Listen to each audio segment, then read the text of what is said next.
streaming. Here we are. Refresh. It's looking good, guys. I think we're about to get there. Here we are. We're talking live, which is always good.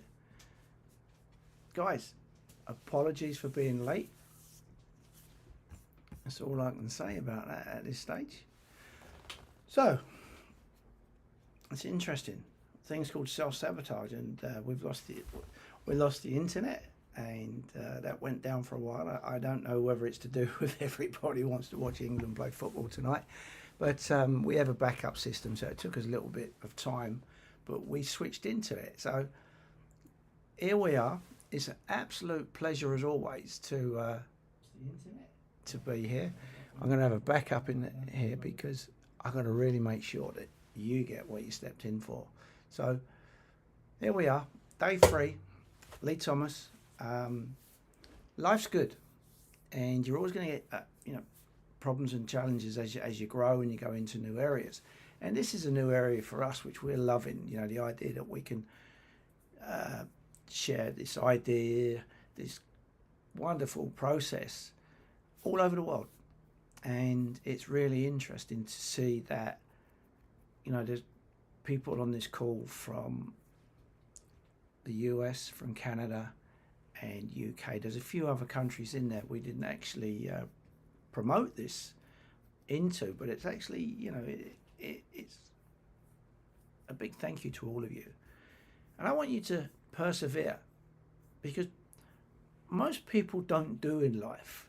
You know, what we're talking about this evening, and I come a bit closer, what we're talking about this evening is something that everybody experiences all different ways, but when I say all different ways, it can turn up as headaches, migraines, anxiety. Then you find yourself saying, I always do this, and then that recompounds what's going on. So one of the most important things about the process of no more self-sabotage is it's learning, make the habit of studying. Okay, make the habit of studying so that you can actually, I'm just going to lower this chair so that light doesn't, there you go, I've got a bit shorter, what can I say? So basically, if you learn to love to study, now that's a really interesting comment to say, learn to love to study. Well, what actually happens is the other way around. When you learn to go looking for the information you want and then you take the action and you do it, what really occurs is you're enjoying it so much, you just fall in love with learning and studying. But you've got to act, you've got to take action. That is the one ingredient that most people in life who go and do courses, we talked about buying books and having book after book after book, you know, waiting for that next thing. And I've been there. You know, I've been there. I've been that person. You know, I just need this. I just need that. Now, there's a distinction here. Yes, there's going to be things you need to learn. Specialized knowledge is so powerful, and you have to know when to go and get it, and you have to know when you've got it, and you just got to now take the action and move. Okay? Now, if you've written down your C-class goal, okay, and you've got to understand about the stick man through doing your homework and just thinking about that, and often we look back in our life to find out that, oh, this stuff, it works, because you look back and you realize, yeah, I really wanted that goal. I guess that was a C-class goal, something I wanted. I had no clue I was going to do it. You know, there's people that go to universities, and as I mentioned, we've got people in the States, and I have somebody here from Harvard and somebody from Yale, which is really interesting on the call. So, you know, it's maybe one day when you was young, you decided, I'm going to Harvard, I'm going to Yale, or I'm going to Cambridge if you're in the UK. And you had no clue. Of course you had no clue, because of the age it was when you done it. You might have seen a friend do it. You might have seen a family member do it. I know I was about 12 years old when we got a phone call in our house about 2 in the morning, and to get a call at 2 in the morning back in the day when you had a big old dial on a phone and you had to pick it up, no mobile phones. Can you imagine that if you're at an age where you don't know anything other than mobile phones? And it normally wasn't good news, any family getting a call at 2 in the morning. So, but this was my brother calling from. He was in Saudi Arabia on the oil rigs. He worked on land rigs in Saudi. Actually, it might have been Saudi, but it was that part of the world. And I always remember it because I remember getting all excited. You know, me and my brothers, we went into, knocked on the door, went into mum and dad's room where the phone was in the house there. And I always remember, you know, oh, yeah, it's your brother and he's phoning, you know, he long distance, because that's what you used to say then, long distance. I mean, this is beautiful. I'm sitting talking to you, people all over the world, and I love it, you know, it's beautiful. And it's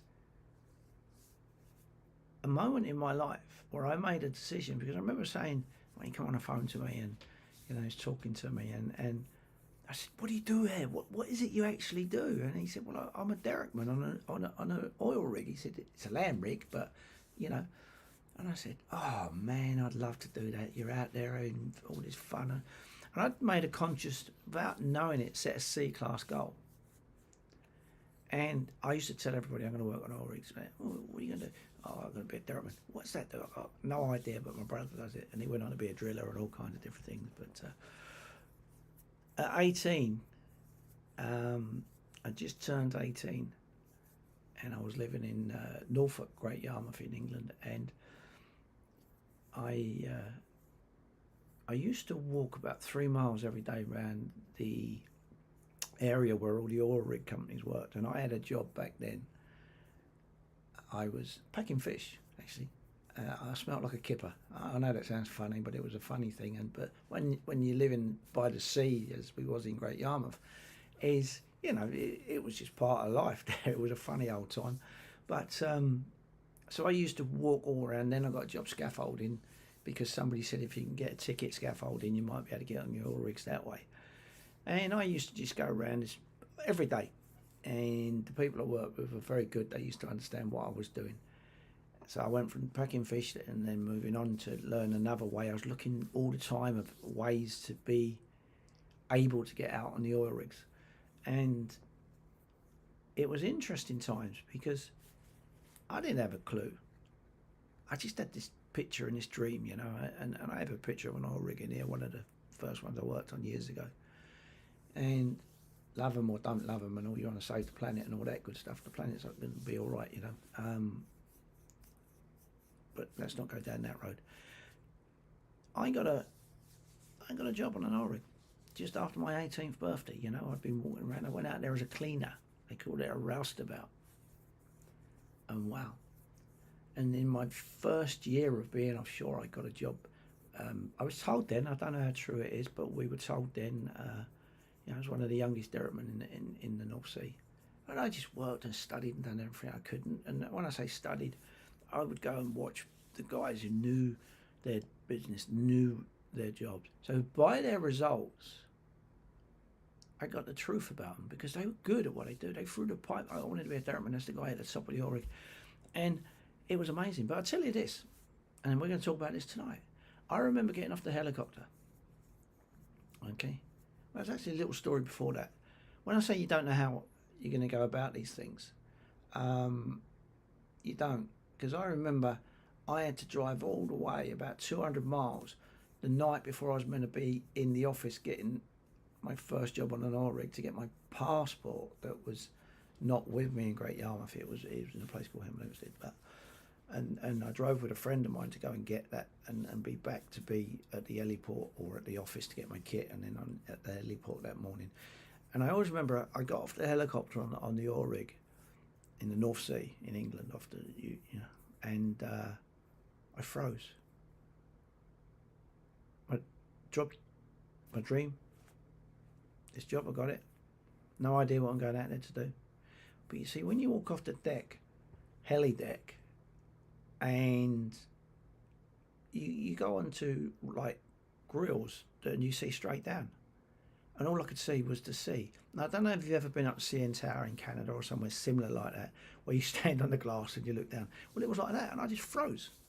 I absolutely froze. And thankfully for me, the guys around me were a real good bunch of lads. They went, one step at a time, Lee, you're going to be all right, fella, you're going to be all right. And I did, and it was like, the journey began. And I just really put everything into that I could. And I was having a good life at 18. And, it was good times. So I'm sharing that with you. I froze, I had fear. But you see, so some people around me who had experienced that first step on a rig, freezing up because now all you see is 100 and something feet down of this wonderful sea bashing against what's a massive leg. Now, I was lucky I had those people there. Okay? Because they could have just turned around and said, he ain't going to cut it, get rid of him. But I had such a desire to win and be who I decided to be, because I'd made that decision at such a young age. Okay, so let's understand that fear is normal. What is fear? It turns up as anxiety. It turns up as all kinds of things. We talked yesterday, and I'm just going to grab the little dude from behind me. Sorry to give you the top of my head. We talked about this guy yesterday, didn't we? The stick man. And, I get back to this point about doing your homework. It's for you. What you study this stuff, you'll change your life. Yeah? Some of you won't. Some of you may get to another 5 or 10 years and then the penny drops. But you see, when you understand that, do you remember we talked about, and I'm just going to grab my pen. We talked about, X, i.e. making it easy, what you're thinking consciously, what you got programmed, and what you're up to, your movements, your body. Your body just moves from what's going on up here, in here really. Okay? And it was when you put in the new goal, and you now want to go for the new goal, and you got to the X and the Y here, is what's going on there is the energies of what you're used to and the energy of the new goal. So basically what's happening for you is quite simply your energies in your body are mixing what you're used to and now the new thing you want to become. And it sends you all over the place, and some people get anxious. Now, I've seen people suffer with anxiety massively. But I know from science, when you look back at it and you understand it, yeah, people want to pop you a pill for this and a pill for that, and it works because it just makes you go, ugh. All right? And I'm speaking from experience here of understanding these things. I'm not reading a book to get my facts.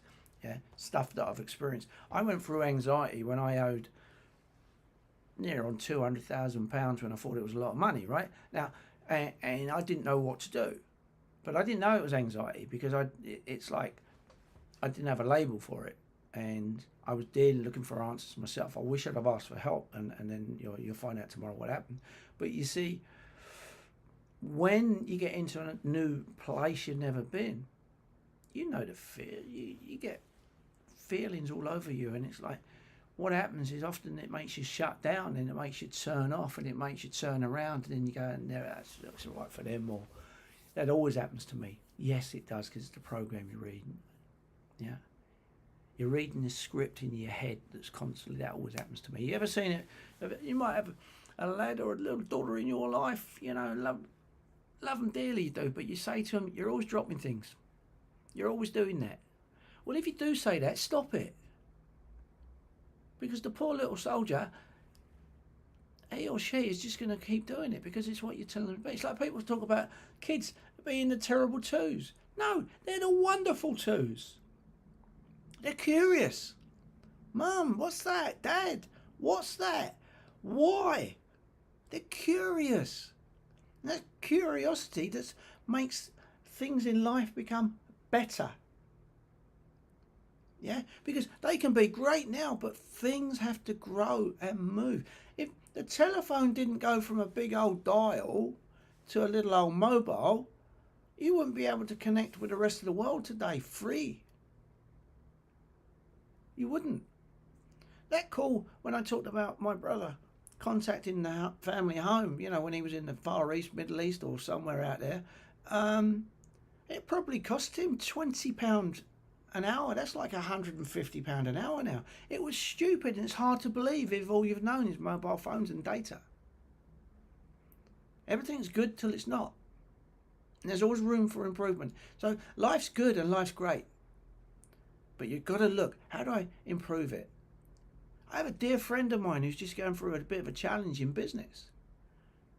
And I mentioned when I went through my challenge, it was costing, you know, I got myself in a right old pickle. But you see, I know now that it's there for me to learn and grow. It was then. But you see, when it comes along, there's always opportunity and there's always a solution. And you just got to have some belief. Yeah? Not the fear. It's easy to have the fear. You've got to have faith in you.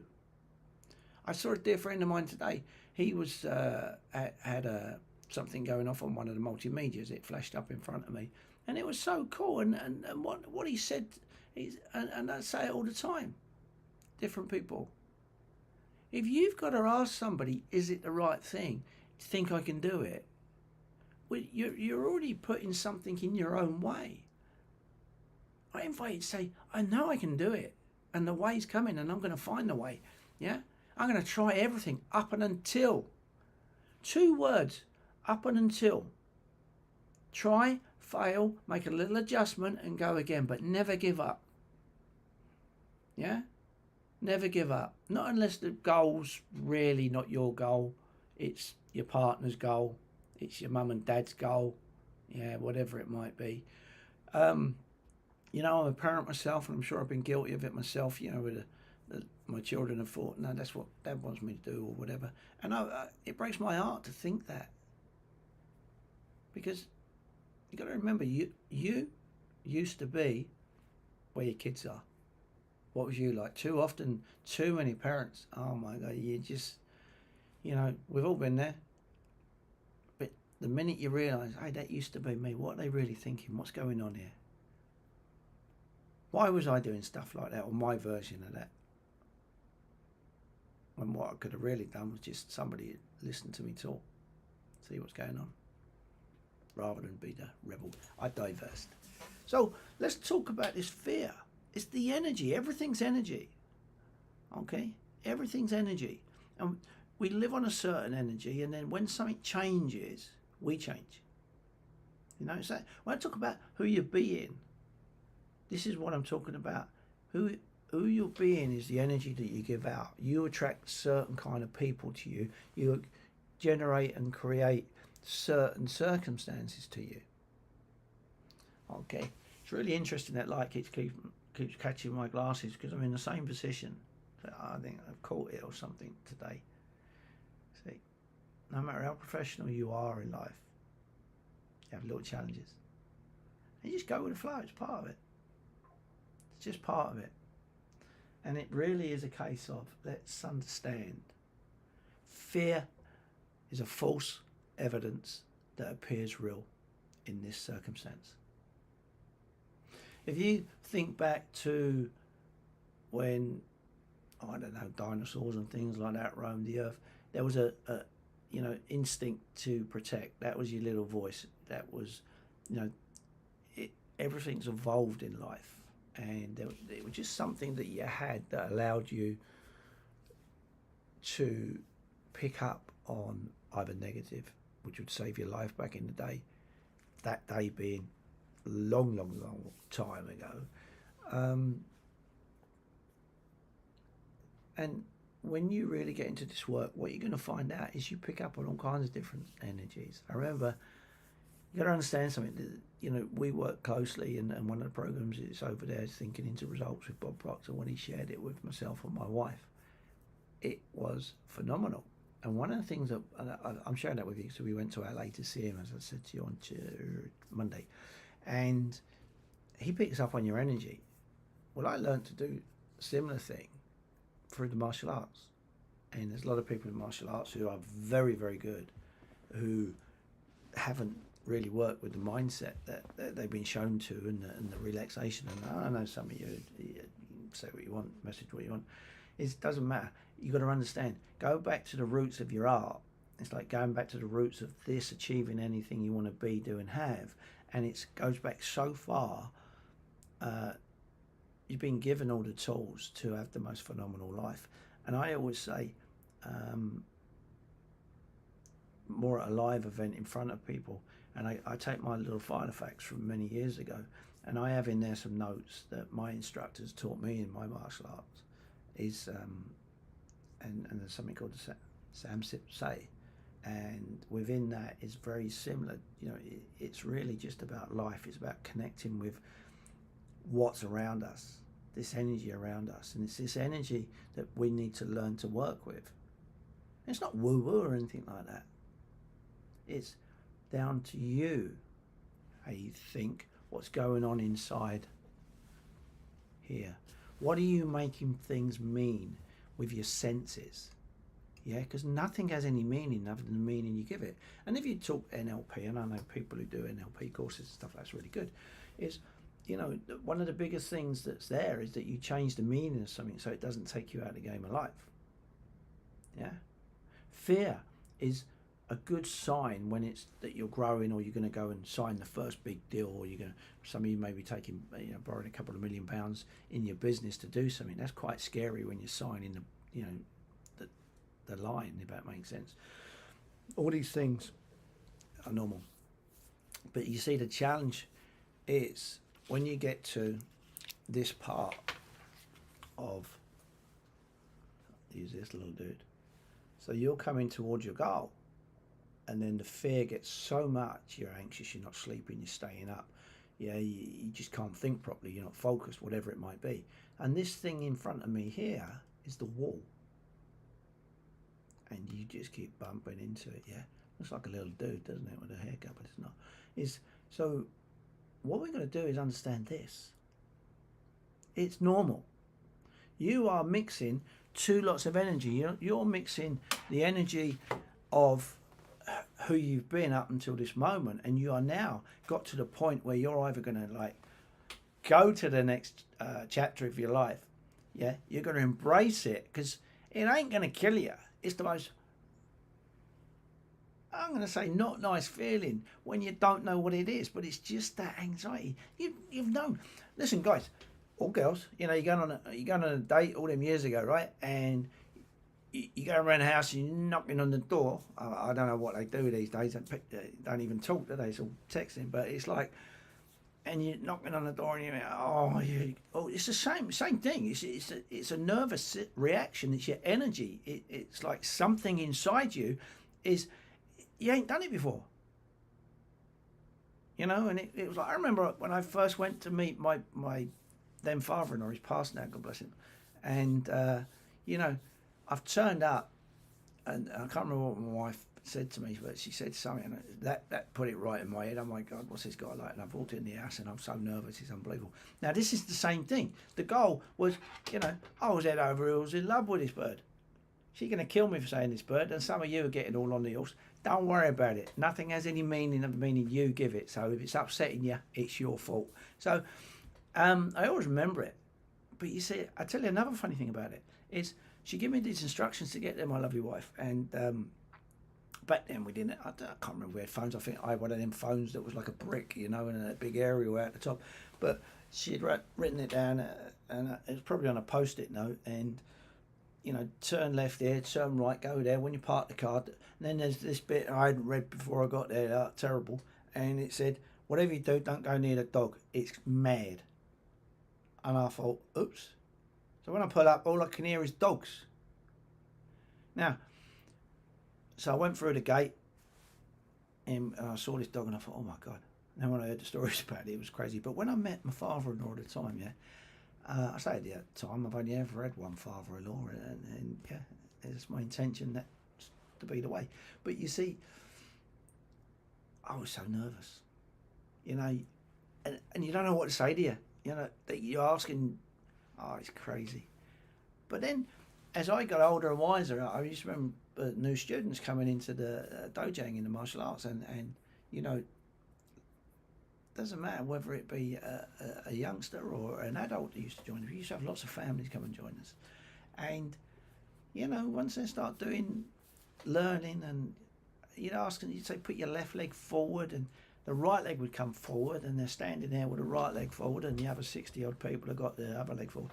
And then when you politely, let them know, oh, you should say no, the other left leg. Yeah. And they put the other leg. And it's right becomes left, left becomes right. And, you ask somebody a simple question like, what's your name? And they go, well, it's 5 o'clock. And it's like, if you've never been in that state, I don't know where you've been hiding, but it's like, that's your terror barrier. Yeah, that's your terror barrier. And the way you overcome it is you keep moving forward. And then you do the work. Up on my board up here on the left, my left, is you've got these words. It says, do all the work, Lee. To this day, I remind myself. Because when something doesn't quite work, what have I missed? But you can do and have whatever you want if you're willing to have accountability. Have accountability. Starts with yourself. No excuses. What is it you really want to be, do and have? You can be, do and have whatever you want. And I don't care for you people who say, no, you can't. Yes, you can. You're talking about a dyslexic lad from north of London, yeah, who left school with nothing but a desire to win. Okay, and I got it wrong a few times. But then it all come together when I met Bob Proctor. Bob Proctor was somebody who was earning $4,000 and he owed $6,000. And he met somebody, Leland Vandervelde, I think the gentleman's name was, and he said, Bob, you're always sick. This could be you. Yeah. You've never got any money. There's always something going wrong. He said, you come across like you want to be more and do more. He said, you follow me. You do as I say. Up and until you think I'm lying. Or it don't work. And you give him a book. And the funny thing is, that book is just here. It's not Bob's book, obviously, but Think and Grow Rich was the book he gave him. And Bob said he listened to that and he listened to that because he had it not only as a book, he got a recording of it. One of the first things he got was a recording. And that was written by Napoleon Hill. And he spent 25 plus years interviewing the richest, most successful people on the planet back then, when that book was written. I've got a copy up there of the original with all the notes before they was put together. And it's interesting reading. But what's really cool is that it's learning about what it is to be human when you take on I call it the little roads that come off of things like this when you read it and study, because you keep getting curious and then you look for it. But you see, what Bob had done to put together a program with his business partner, Sandy Gallagher. And I've yet to see anybody go through this program who hasn't achieved what they want to achieve. I've seen people not quite get it right, and then you sit and you work with them. But I'm sharing this with you for the one reason. It doesn't matter what you want to do. If you want to lose weight, find somebody who's done it. But don't lose weight, release it, because you'll always find what you lose. Yeah? Commit to it. Get your C-class goal if it's your health. Told you the other day, I've seen amazing things in health where people have just turned certain things around. It's been unbelievable. And my wife being one of those, you know. And you got to keep being curious in life. Keep driving forward and understand that nervous feeling, that terror, because it is terror. It can have you freeze, but it's just the energy.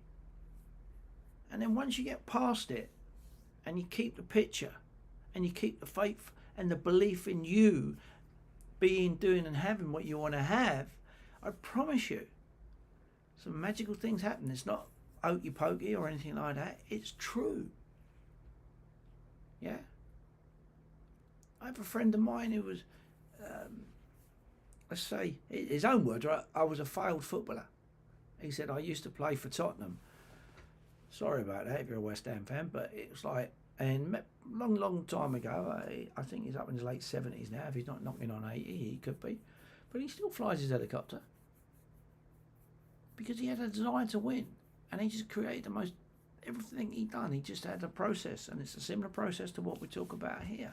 It's about knowing what you want. It's about getting it inside your head and having a picture.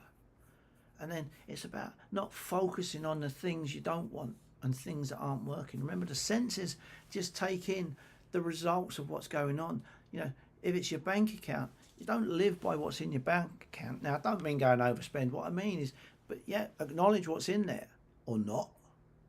Okay, but focus on the things you want to have. Because the thinking that you now do has got you to where you are. Because you're thinking, what you think creates a picture. It could be the other way around for some people because it's the way they're wired. But you see, that creates what's going on within you.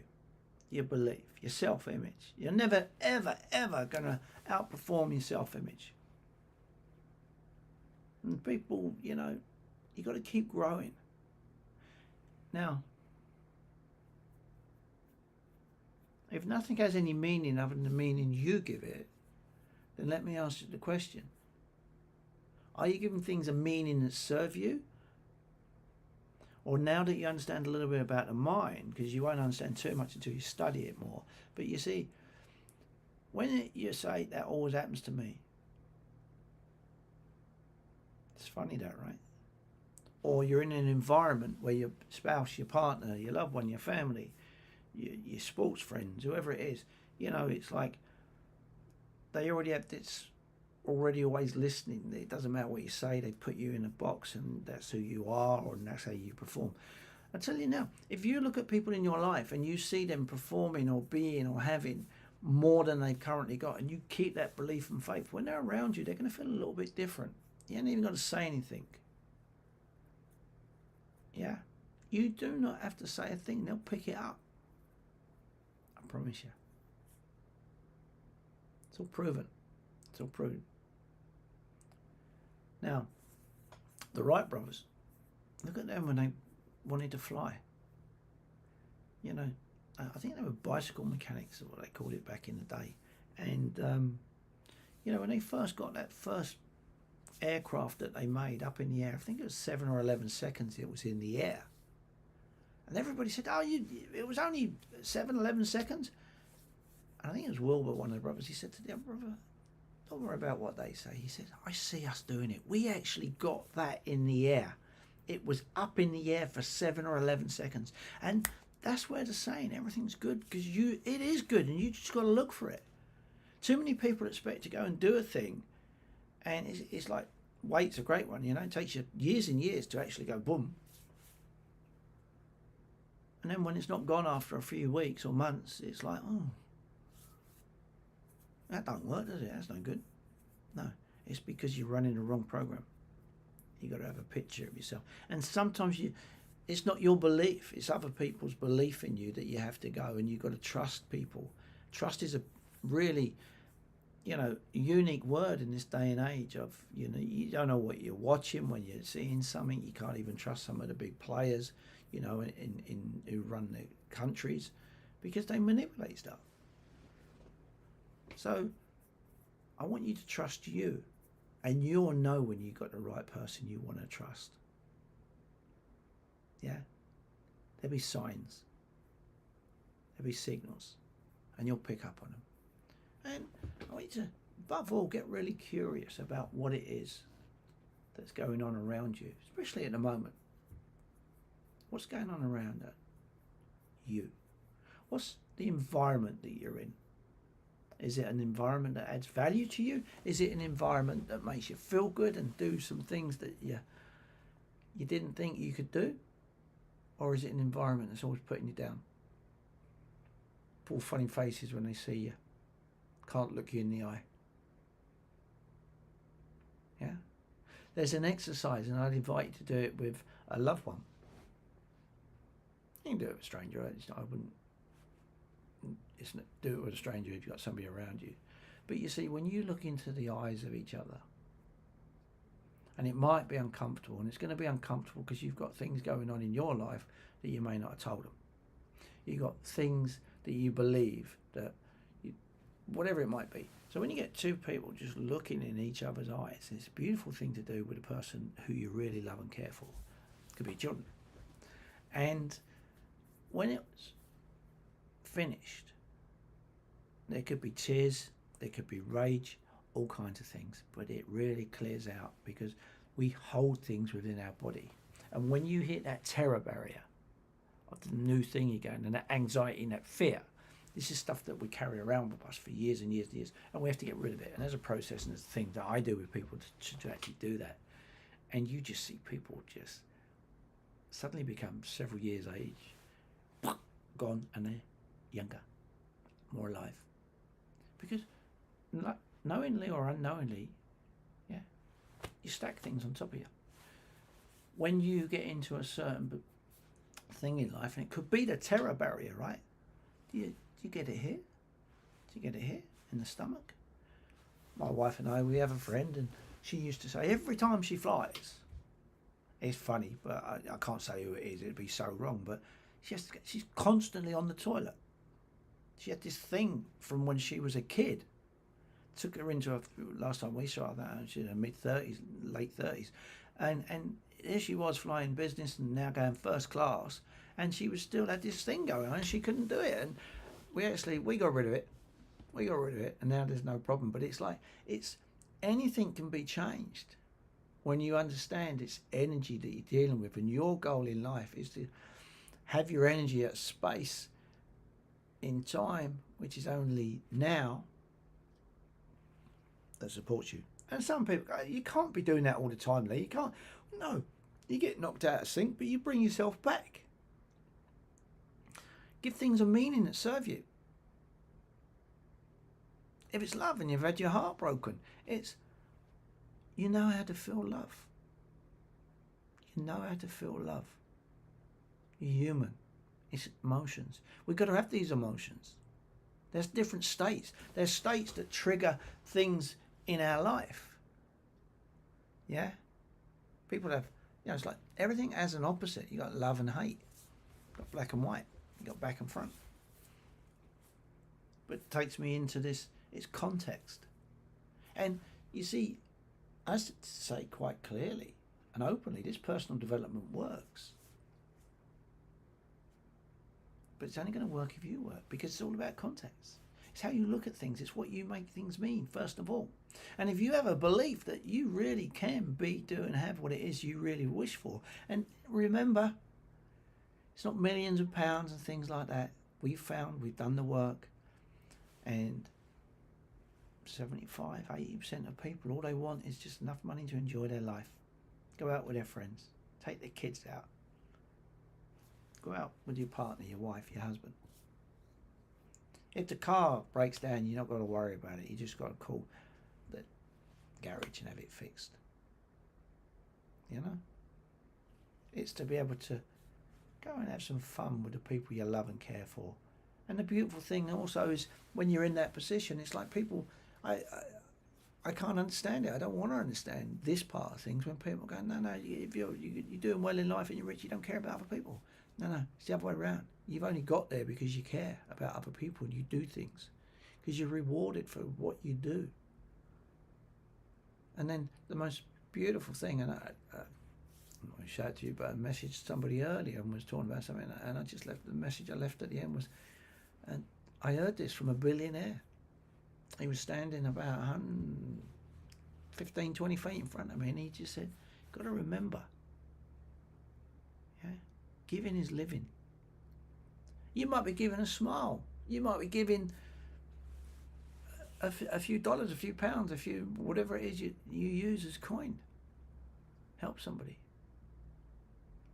And you're going to know the ones who want the help, need the help. Some are just not helping themselves.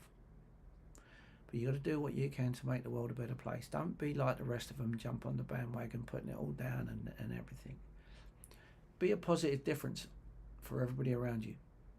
Be a positive difference for those who you're gonna keep.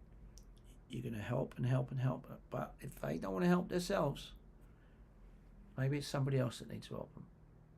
Yeah. Don't let people see your kindness as a weakness. No. No one's draw a line. Okay. Otherwise, people just keep taking. I live in the UK.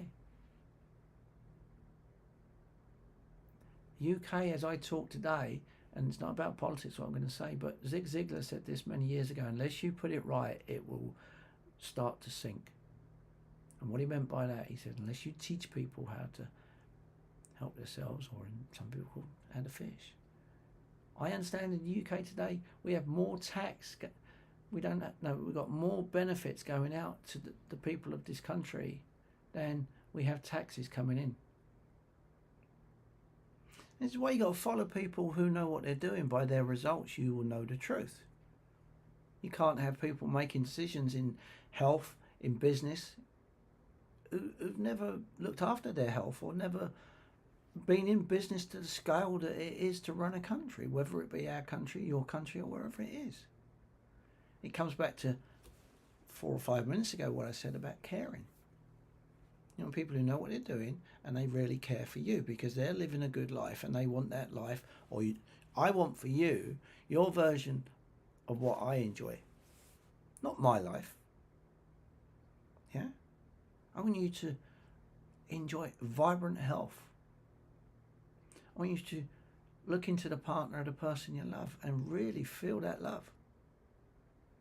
And your children, connect with them. On my website, one of my sons is on there, and somebody said, why did you put your son on there? You know, it's easy to get your son to, be successful. No, it's not. Most of you can't even have an honest conversation with your children. A lot of you can, and that's beautiful. And it's about having that relationship. They'll do what they're going to do, and they're going to make their mistakes. But I put my son on there because he turned everything around. He followed a process, and he's got his version of what he calls happiness and joy. Happens to be around wealth when you're in your mid-20s and stuff like that, because you need your money to travel, you need your money for your health. I mean, all money does is allow you to have choices.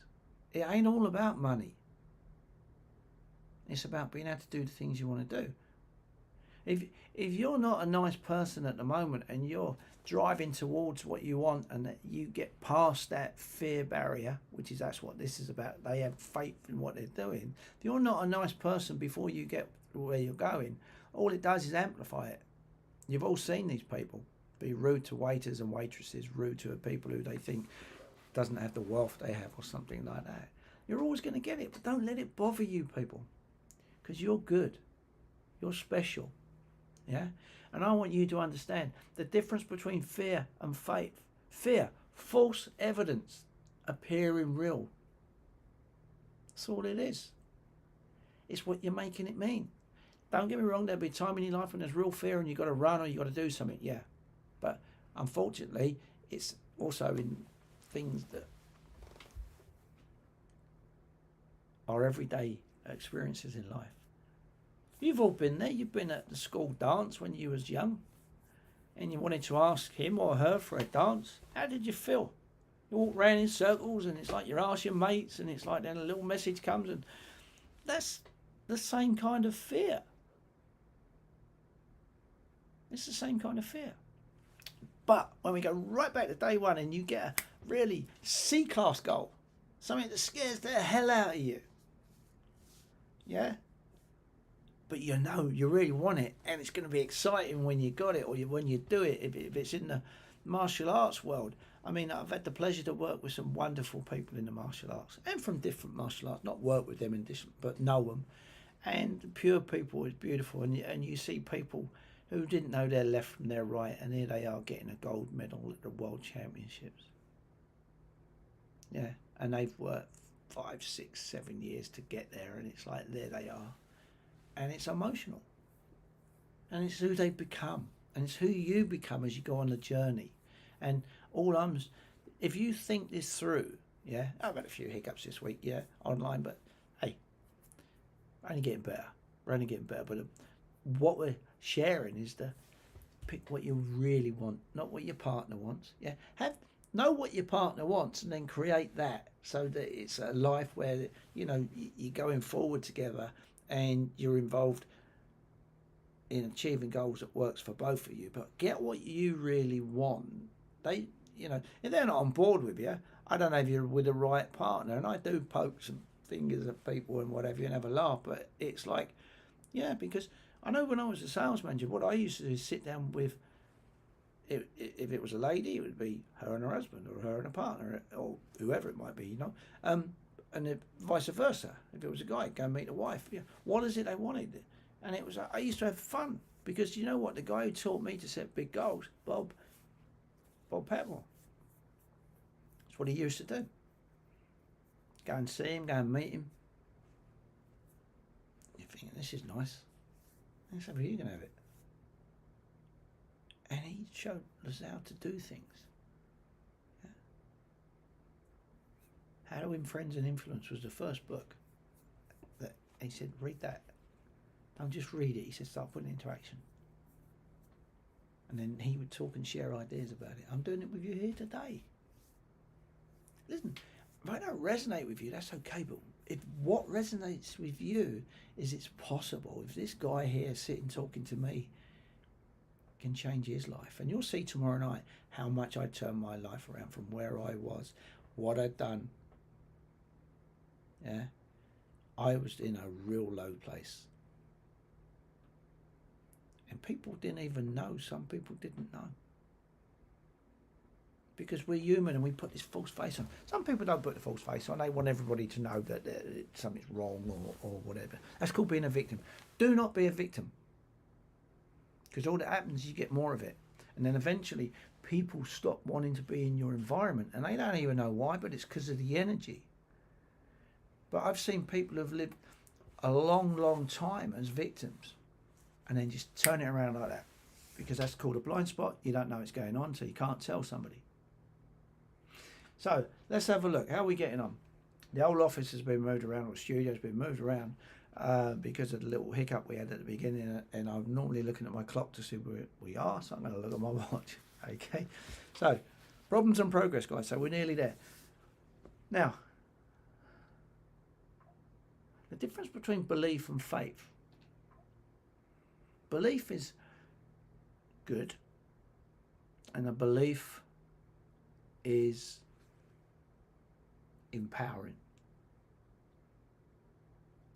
And you've got to add something to belief, and that word that you add to belief, well, first of all, you've got to make sure that you have a belief. What is your belief? Because your belief can be negative or positive. It could have a little caveat in it. Yeah, I believe I'm really good. And then you use this word but. Remember the word but. The minute you say but, you negate everything that was just been said before it. Yeah. I think I love you, but. And then comes the see you later potato. But you see, yeah, you done that really well, but I believe in you, but use and instead. Use and. Yeah, because I know you don't mean it, but it's like that. That's what happens. But you've got to use this word faith. It's faith. It's seeing the invisible. Believing in it. So you can it's turning it around. Faith is you have this absolutely internal program that it's going to be okay. It's going to be great. It's going to be amazing. You know? You have faith it's going to happen. That's what the brothers had when they were putting that plane together. They knew. They had a vision and they had a belief and a faith, and the thing sometimes it wouldn't even get off the ground, and everybody was taking the mickey out of them. I'm going to be polite. Who are you to think you can fly? And they used to say to them back then, if God wanted you to fly, he'd give you wings. What a stupid thing to say. Sorry it upset you, but think about it. Now we fly all over the world. I remember listening to Bob Proctor, and he said, I'm on a plane, he's flying some long haul 13, 14 hour flight, and he said, they come over and they said, Mr. Proctor, would you like to have a shower before we land? He said, excuse me? He said, would you like to have a shower before you land? He said, I couldn't believe it. He said, I had a shower. I didn't want one, but I'm up in the air. I can't believe I'm having a shower. I'm flying. You know. And now, you know, if you fly, well, you got first class, and now you go to another level, don't you? Now you've got the suites, and you go in there, and you've got a bed, and you've got a room that's bigger than some one-bedroom apartments. You know, they cost you £40,000-50,000, but it's like, what a goal to have. That, yeah, maybe it's when you're queuing up and you're sitting there, and you know, I've been there. I used to go and sit at the back of the plane years ago when I first used to fly. Back of the plane was where all the smokers used to go. Can you imagine we used to smoke on planes? And some of you would still like to do that now, not caring about everybody else, but that's tells a lot about what's going on. And now let's go back to the back. I love airports. I love airports and I love flying. I do. My wife thinks I'm mad, but I love it. I was always nervous. I was hitting a terror barrier. I'd tell you, I was hitting a terror barrier when I used to go with my kids when they were young, because I just wanted everything to go right, and I wanted them to be on a plane, and I wanted them to enjoy it and everything else. And then I'd forget something. I always remember, where was we flying to? And I'd drop we're waiting to board with Ryanair or somebody like that it was, and it was like when they first started off. And I lost my ticket. I couldn't find my ticket anywhere, and it was like, oh, bloody hell. And I remember it, I was so flustered and sweating, and I'm just getting on a plane. I got my kids, and we're going to go and have a bit of fun in the sun. And somebody, I can't remember who helped me, there was somebody there, and they sorted it out for Ryanair or EasyJet, whoever it was at the time.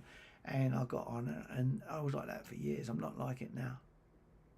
I love it. I always wanted to fly business and first class. That was my goal. I don't say that to impress you. I'm saying if a little old boy from me who couldn't read and write properly when I left school, yeah, told you'd never become anything, can do it, you can do it. And it all come when I was reading, you know, from that first book that my friend Bob Patmore gave me. He didn't give me it, he told me to get it. It's, you know, and he said, just read and digest everything you can and learn, he said. I'll always help you. And another guy called Trevor, who I worked alongside, he used to. And then there was just a group of people who wanted to know more and be more and do more. We all get together, and it was like, it was great. And then we used to have a group. We used to get together once a month, then once a quarter at another level, because there's always another level. And there's always another level for you if that's what you want. If you don't, that's okay. But I'm just saying, it's tonight, you got to understand, fear is normal. It's energy. It's all it is. It's the energy of the old breaking out into the new.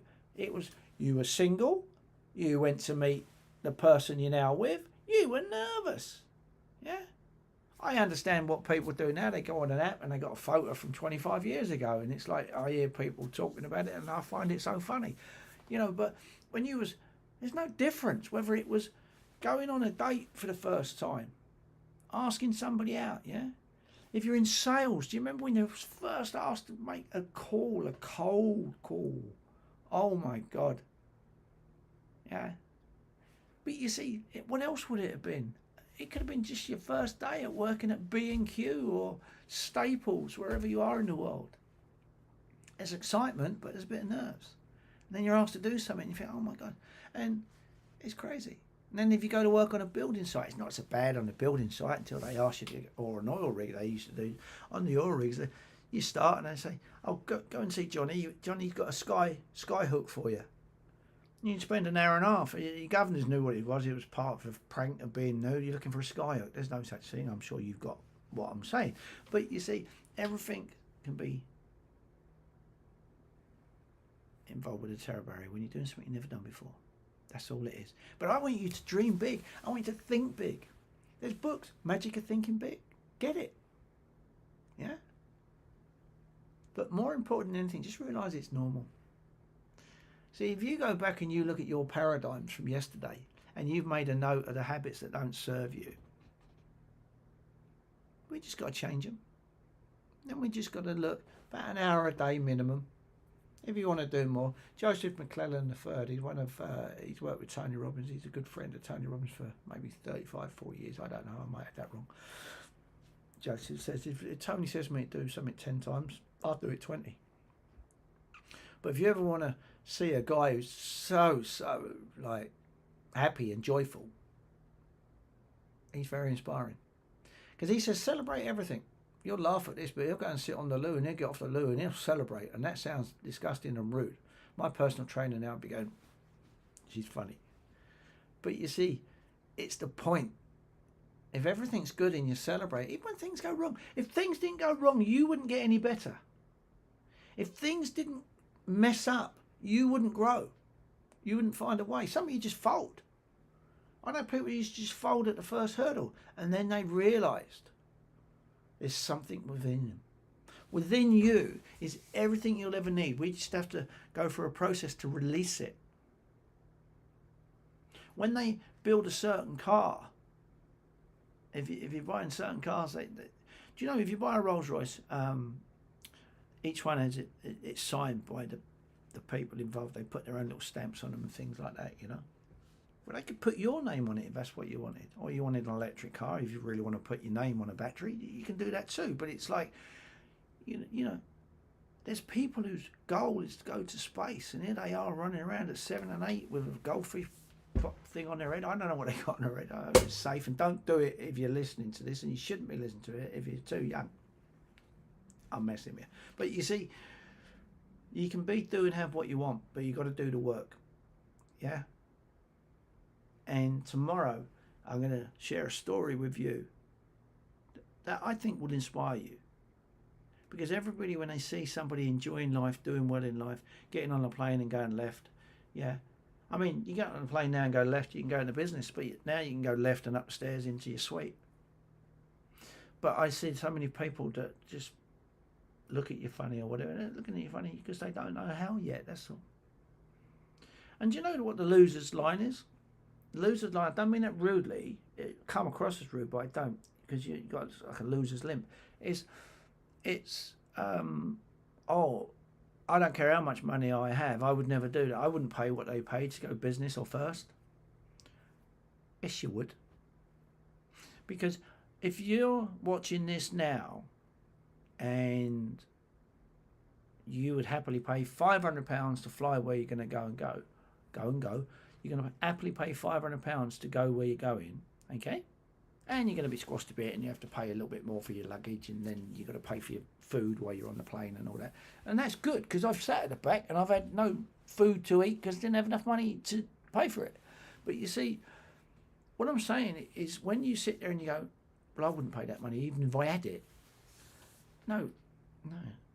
You would, because you're paying £500 because it's easy. So if you're paying, let's say, £15,000 for you and your wife to jump on a plane and turn left, all it is that person who's doing that has done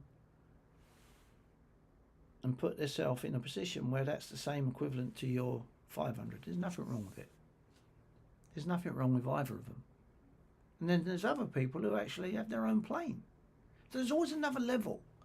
Now, I'm only sharing that with you to give you this understanding. You can be, do and have whatever you want. Colonel Saunders, he was 60 before he actually got the formula right, and now wherever you go in the world, there's a KFC.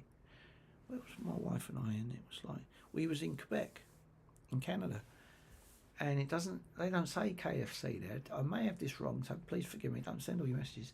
But whatever chicken is in French, that's what it is. It's FC, but with that. Which I found fascinating, because that's changing a brand, but it was interesting. But you're going to believe in this. You're going to believe that,